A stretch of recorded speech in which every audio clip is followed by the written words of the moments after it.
I think one of the side effects of being a film buff is that it turns you into a total trivia nerd. I'm always looking up interesting movie trivia, and today I wanted to go through some facts that you may not have known about some great horror films. And with Final Destination Bloodlines on the way, let's start with Final Destination: Dead Romance. In the first film that started the whole franchise, main characters Alex and winner of Best First Name Ever, Clear, were originally supposed to be in a romantic relationship. Clear even got pregnant. Our lovable protagonist Alex was supposed to die at the end, and Clear would have named a baby after him. However, test audiences hated this, so that ending and all mention of the pregnancy were scrapped. Also, fun little side trivia, around 1 hour and 9 minutes, Billy, played by Sean William Scott, is elbowed in the car, and that was added specifically because the actor had a sore on his lip that day. They added this detail so they could cover it with blood. Normally a film would just CG that out. This way is more fun. American Psycho: Casting Chaos. This story is so bonkers, it's gonna be a longer section, but it's worth it. When the controversial book was put into film production, it was originally going to be directed by David Cronenberg with Brad Pitt starring. But Cronenberg left the project after disliking the different drafts of the screenplay. A year later, Mary Harron signed on as director and pushed for Christian Bale to be cast, since they both recognized a dark comedy in the material. Bale started working out and within weeks had, in Harron's own words, transformed. However, the production company Lionsgate didn't want Christian Bale, who was kind of an unknown at this point, and preferred someone bigger like Edward Norton or post-Titanic Leonardo DiCaprio. Leo was interested, but Harron didn't want him, saying he was too boyish and refused to meet him. In 1998, Lionsgate suddenly announced that DiCaprio had been cast as Patrick Bateman. Mary Harron made it very clear that she would only work with Christian Bale, and so she was fired. Director Oliver Stone signed on, and DiCaprio quickly tried to change the script to be less of a satire and more like Dr. Jekyll and Mr. Hyde. While this was all going on, Bale was still so motivated to do the part that he kept prepping for the role that he didn't have, and even turned down other parts. After some time, DiCaprio left to do The Beach, and rumor has it he was convinced to drop out because it would offend his core fanbase of young girls. Lionsgate rehired Harron, but were still hesitant to bring Christian Bale on board. But after other actors didn't sign on, Lionsgate finally hired Bale with the pretty meager salary of $50,000. Watching the movie now, it seems so obvious to have Bale in the role, but just look at the journey it took to get him there. Props to Mary Harron for sticking to her guns. And even though other people were cast, other directors were on board, I just kept on prepping. And I would call Mary up and she would say, Christian, they've given it to other people. And I was like, yeah, no, it doesn't matter. We're still going to make it. And she was like, ooh, he's lost the plot. The Exorcist, a cursed production. You would think that the set of a horror movie would be frightening or dangerous, but it's usually the opposite. Safety protocols, cast members goofing off between takes, and actors have discussed the importance of keeping things light when the material is so dark. With that, there were so many problems on the set of The Exorcist that people started to think that the movie was cursed. It got so bad that someone was hired to bless the cast and crew.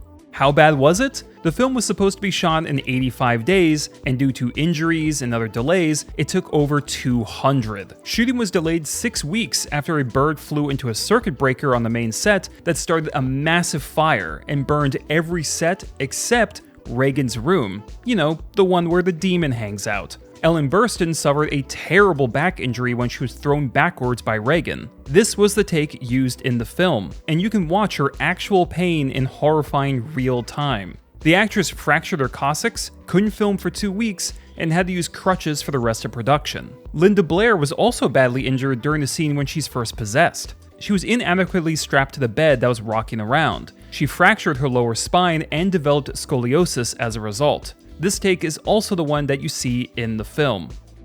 Black Swan, Ribs and Rivalries. Natalie Portman dislocated her rib during filming, and since production costs were so tight, they didn't have a medic. Portman stated that they could remove her trailer and replace it with a medic, and so the next day, it was done. She also had to receive physical therapy as a result of the injury, and director Darren Aronofsky shot their session and kept it in the final cut. If you're wondering why that short scene feels so genuine, it's because we're literally watching Portman get therapy for a broken rib. Portman also spoke about how the director tried to stir up a rivalry between her and co-star Mila Kunis. He would send texts to each one trying to make the other jealous or intimidated by the other's performance. However, the two were already close friends, and this didn't work. And judging by the film, it didn't really need to work. Midsommar, blood, trees, and paintings. Okay, serious spoilers for the movie, so you've been warned. First, early on in the movie, we see a series of drawings depicting a love story involving a girl spiking a boy's drink with menstrual blood. Throughout the film, one of the cult members develops a crush on the character Christian. When we see our main characters eating a meal outside, Christian's juice is clearly more red than the others. I think we can all put the two and two together. Gross. Second, the film's opening scene involves a murder-suicide involving car exhaust. In the third act, when Danny is being carried on a pedestal by the cult members, we can see her dead sister's face in the trees. And lastly, the painting shown in the opening shot spoils the entire plot. We see death, snowfall, and the murder-suicide, then the estranged couple, then the friend Pele leading the main characters to their doom like the legend of the Pied Piper. And finally, the creepy son in the final panel has a very similar expression to Danny in the final shot.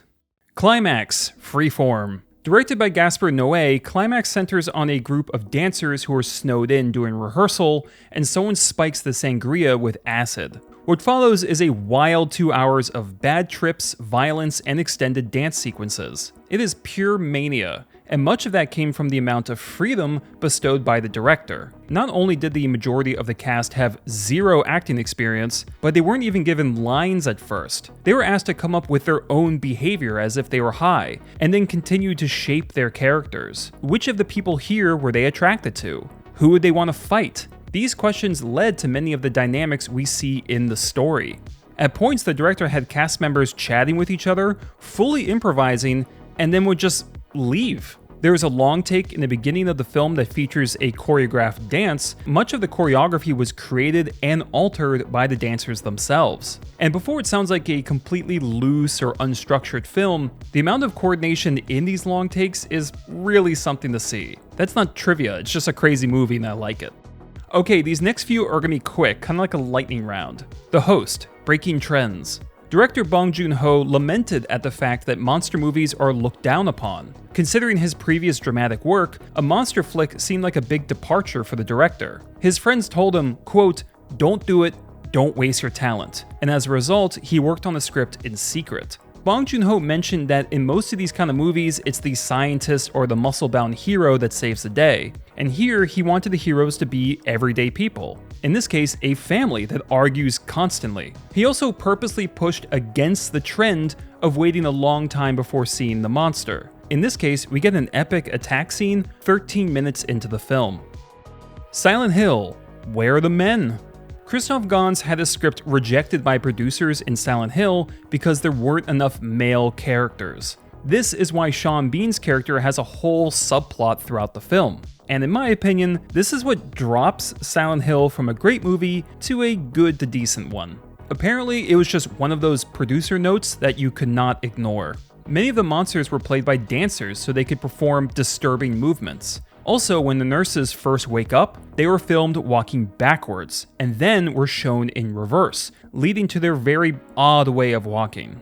Wreck, In the Dark. Horror films can succeed at making the audience scared, unaware, and anxious for what happens next, but sometimes the director wants that to extend to the cast. The actors in Wreck only received partial segments of the script to keep them completely in the dark about their characters' fates. And in terms of actual darkness, the final sequence was really shot with infrared cameras, and the actors could not see a thing.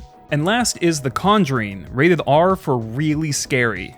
Getting your film approved for certain ratings by the MPAA can be a frustrating process. It can take many rounds of going back and cutting a shot here and reducing blood there, and even dubbing over F-bombs. The Conjuring actually seemed to qualify for a PG-13 rating, due to its lack of blood, profanity, nudity, or violence. Yet the MPAA insisted that it was to be rated R, and no edits would change that, because it was just too scary. If anything, that may have been a morale boost to the filmmakers. Like, hey, we actually did this one right. What is some horror movie trivia that you think is cool? Share some in the comments. Check out the playlist for more horror and non-horror videos, and if you want to support the channel, click the link to the Patreon page below for some fun rewards. As always, thanks for watching.